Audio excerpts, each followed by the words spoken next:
deuxième France, France Clermont. Bonjour France, Salut. co-animatrice de la Vallée des Arts. Eh oui. Tu vas te livrer à moi aujourd'hui. Oh, je sais pas, j'ai pas grand-chose à dire. On va essayer de te faire parler un peu. Le cauchemar de l'animatrice. On va essayer de te faire parler un peu. France Clermont, artiste peintre, aquarelle et encoste. Oui. Il va falloir que tu nous expliques. Est-ce que tu veux qu'on commence à parler d'aquarelle ou tu veux qu'on parle de l'encoste pour commencer? Peu m'importe. Aquarelle. OK. C'est arrivé comment dans ta vie, l'aquarelle? L'aquarelle, c'est arrivé d'un besoin de m'exprimer. En fait, non, c'est pas vrai. J'ai découvert que c'est un besoin de m'exprimer après coup. Mais au départ, quand j'ai commencé à peindre à l'aquarelle, c'est que j'avais besoin de temps pour moi. J'avais besoin d'un univers, d'un moment que je consacrerais uniquement à Donc, moi. c'est une période que tu voulais réserver dans ta semaine parce que la famille, probablement, dans ce temps-là, le travail, autre Oui, chose. oui, la vie. La vie. Tu prenais tout ton temps. Bien, la vie prenait beaucoup de temps et je devais me retrouver. Tu as choisi l'aquarelle à ce moment-là ou tu n'avais pas d'idée, huile? C'est un hasard, en fait. C'est un hasard, l'aquarelle? Oui, c'est un hasard, en fait. C'est que j'ai toujours voulu peindre. Alors, c'est pour ça que je me suis dirigée vers la peinture. Mais quand j'ai découvert l'aquarelle, en fait, je ne connaissais pas ça.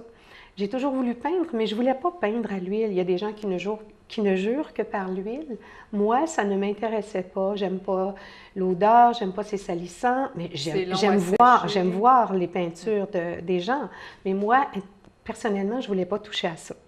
Oui, c'est long à sécher, effectivement. Je suis peut-être trop prompte, trop active pour attendre des moments comme ça. Donc, par hasard, j'ai pris un cours d'aquarelle chez Mme Pierrette Vogel et que nous avons entendu il y a quelques semaines déjà. Et ça a été une découverte, je l'ai dit l'autre jour, une renaissance. Qu'est-ce qui est venu te chercher dans l'aquarelle? Est-ce que c'est une espèce de spontanéité? Parce que moi, je connais à peine l'aquarelle. Puis pour moi, l'aquarelle, il faut être précis, il faut faire attention, il n'y a pas moyen de se reprendre. En fait, je dirais, les gens disent que c'est un médium qui ne donne pas de marge d'erreur, qui ne laisse pas place à l'erreur, et aussi qui est un médium très difficile. Bien, tu sais, quand on est passionné de quelque chose, on ne voit pas les choses comme ça. Alors les gens ont dit, pourquoi tu commences par l'aquarelle? Mais c'est parce que c'est ça qui m'allume. Moi, il y a des qualités dans l'aquarelle que je ne pourrais pas peindre si je ne faisais pas ça, si je n'avais pas ça. La transparence, la luminosité, la superposition des couleurs. C'est un défi, Tu laisses travailler beaucoup l'eau dans tes toiles? Ou, parce que je sais qu'il y a certains aquarellistes qui travaillent plus sec, d'autres, le papier est très, très imbibé. Oui, je me promène dans tout ça. Tout dépendant de l'inspiration du moment. Oui, parce que contrairement à ce que les gens pensent, l'aquarelle, c'est un monde à l'infini. Je peux le travailler de différentes façons. Je peux même travailler le technique mix avec l'aquarelle. J'aurais pas assez toute ma vie pour faire tout ce que je voudrais faire. Et l'encoste, en fait, je suis l'encaustique parce que je suis encoste également. L'encaustique, c'est de la peinture à la cire d'abeille. Et tu voulais que je parle? Oui, il va falloir que tu nous expliques qu'est-ce que c'est, parce que je pense que la majorité des téléspectateurs n'ont jamais peut-être même entendu ce nom-là en Exactement. D'ailleurs, tu vas pouvoir le dire quand tu es en symposium, tout ça, les gens, ah, pardon, quoi? Oui. Explique-nous. Oui, c'est ça. On a fait des symposiums côte à côte, et puis elle a pu voir la surprise des gens. Effectivement, c'est une surprise pour les gens, et c'est un autre très grand défi, parce que, justement, les gens ne connaissent pas ça. Toutefois, c'est un médium qui est très, très ancien. On a découvert des peintures à l'encaustique qui sont vieilles de plus de 2500 ans, qui sont tout à fait intactes. Sauf que c'est un médium, la cire d'abeille, avec des pigments de couleur intégrés, comme n'importe quel autre médium. Il y a différentes façons, je pense, de travailler l'encoste. Oui, exactement. Il y a la technique traditionnelle qui est peut-être très longue, je pense. Il y a beaucoup il y a des gens qui vont travailler en superposition, qui vont faire des tableaux à l'encoste, à l'encaustique, qui sont très épais. Moi, je veux ce qui m'allume à l'aquarelle, je le reprends à l'encaustique. Donc, je vais travailler en douceur, en superposition des couleurs, en transparence, et ça fait que c'est assez particulier. Donc, moi, je ne peindrais pas à l'encaustique si je ne retrouvais pas ces mêmes qualités-là que j'adore. Donc, quelqu'un qui arriverait devant tes toiles aurait un petit peu de difficulté à voir qu'il y a de l'encosse ou qu'il y a de l'aquarelle. Est-ce qu'il y a une similarité? Possiblement, parce que moi, je le traite de cette façon-là, effectivement. Oui, c'est pas évident, en effet, surtout si c'est sous verre, parce qu'un coup que il y a différentes façons de traiter, que ce soit l'aquarelle ou l'encaustique, ça peut être sous verre ou directement comme ça, avec un vernis. Oui, effectivement, ça pourrait être possible, oui, en effet.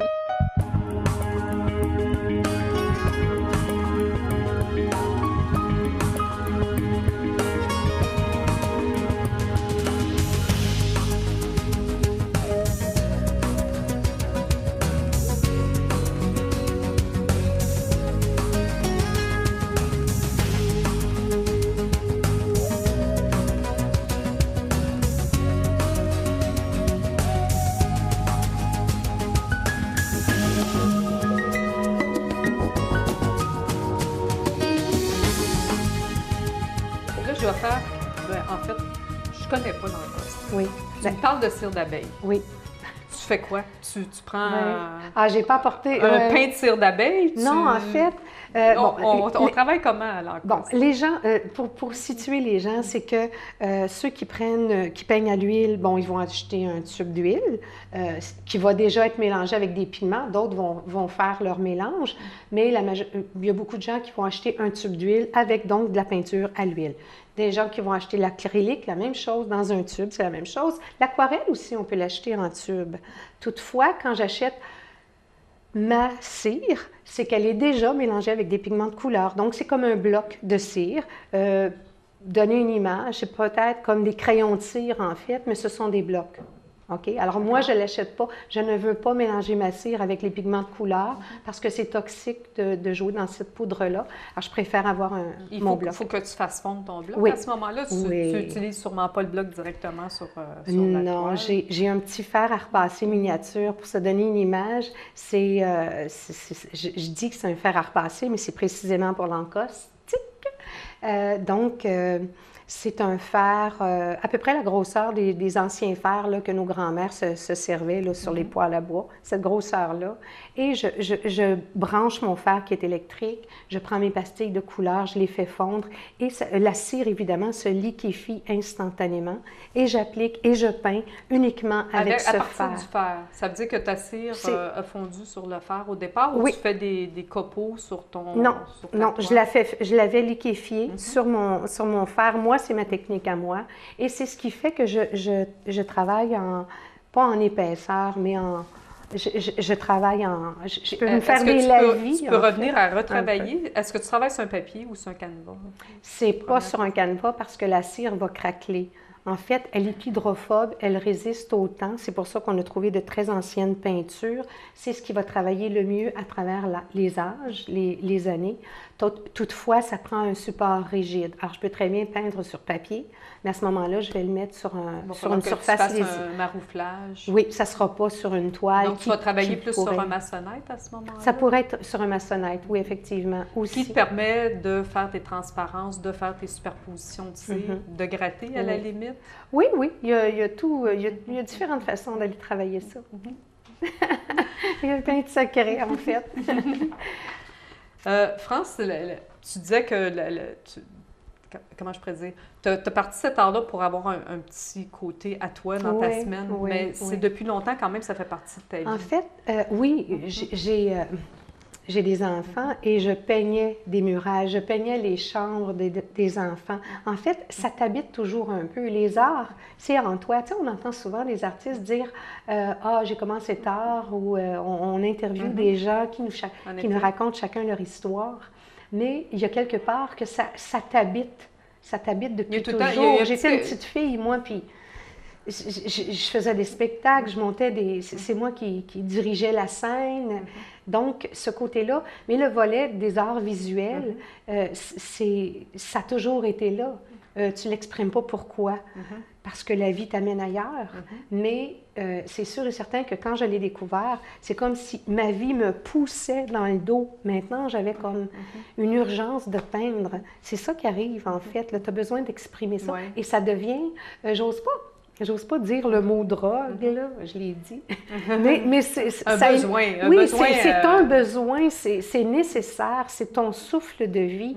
Si tu peins pas, tu manques de respire. On entend ça souvent Oui. chez les gens qu'on Oui. interviewe et je le comprends très bien. Ça t'arrive à toi aussi? Absolument. Bon, c'est l'animatrice C'est ça. qui revient. Ouais. Donc, à ce moment-là, c'est là que tes sujets ne sont pas nécessairement pensés d'avance. Tu vas puiser où ton inspiration pour tes sujets? Ça, c'est mystique. On ne sait pas d'où ça vient. Il y a des toiles qui sont prémonitoires. Quelquefois, il y a des choses qui vont être peintes. Tu as besoin de peindre ça. C'était pas le croquis que j'avais fait au départ. Il y a quelque chose qui s'est ajouté, quelque chose qui a été retiré du croquis initial. Pourquoi? Je ne sais pas. Ça vient plus tard. Parce que tu laisses travailler sûrement les pigments aussi, soit ton eau ou ta cire. Tout ça, c'est ça. Un mélange de tout Moi, ça. je vais dans l'inconnu. C'est sûr que je ne suis pas en contrôle. Il y a des gens qui vont peindre à l'huile, on a déjà entendu, parce qu'ils ont besoin du contrôle de la matière. Ils doivent savoir où ils s'en vont. Moi, je suis dans l'inconnu. Dans l'inconnu, mais tu as quand même un bagage de vie. Tu as vu beaucoup de choses, tu as voyagé. Oui. Tout ça, ça fait partie de toi. Puis tu dis aussi, pour toi, peindre, c'est ton écriture, c'est ta signature. C'est bien ce que tu dis. En fait, oui, tu me ramènes à dire, pour moi, là, peindre, c'est peindre le non-dit. Mais je vais plus loin, c'est peindre le silence. En fait, c'est que on a entendu des gens nous dire que telle chose les inspire. En fait, tout nous inspire. Quand on devient artiste peintre ou quand on est tombé dedans, on ne voit pas la vie de la même façon. On est plus curieuse dans le sens, les moindres petites choses nous allument. Nous atteignent aussi, nous touchent. C'est sûr que je suis hyper sensible. Quelquefois, ça va déranger, mais c'est tellement utile aussi en contrepartie. Quand je vais commencer quelque chose, quelquefois, c'est plusieurs mois plus tard, plusieurs années plus tard, ou même le lendemain matin, parce que quelquefois, je me lève la nuit. C'est un besoin urgent, c'est nécessaire. Alors, je me dis, mais c'est moi qui ai fait ça, là. C'est moi qui ai fait ça, mais je ne sais pas comment Comment c'est apparu à ce moment-là? Je ne sais pas. Puis là, je suis dans mes émotions parce que c'est trop fort. C'est trop fort. C'est sûr qu'il y a de la technique. Donc, l'étoile continue à te parler même après l'avoir fait. Il se passe quelque chose quand tu... Oui, puis tu ne sais pas ce qui se passe. Quand tu la crées, puis elle te dit d'autres choses après, quand tu la regardes. Ça dit... Ce que je veux dire, ce que je voulais souligner, c'est que quand on fait quelque chose, quand je peins une œuvre, il y a quelque chose il y a le non-dit. En fait, c'est le silence qui parle. Il faut que je t'arrête. Pas vrai. Déjà. Déjà terminé. Ah, je le prends pas. Non, hein? J'aime pas ça. Je te réinvite. C'est gentil. C'était extraordinaire. Merci, François. Ça me fait plaisir. Les gens maintenant te connaissent un petit peu plus. Ah oui? Je pense. Merci d'avoir été avec nous à la Vallée des Arts. C'est un rendez-vous la semaine prochaine. Au revoir.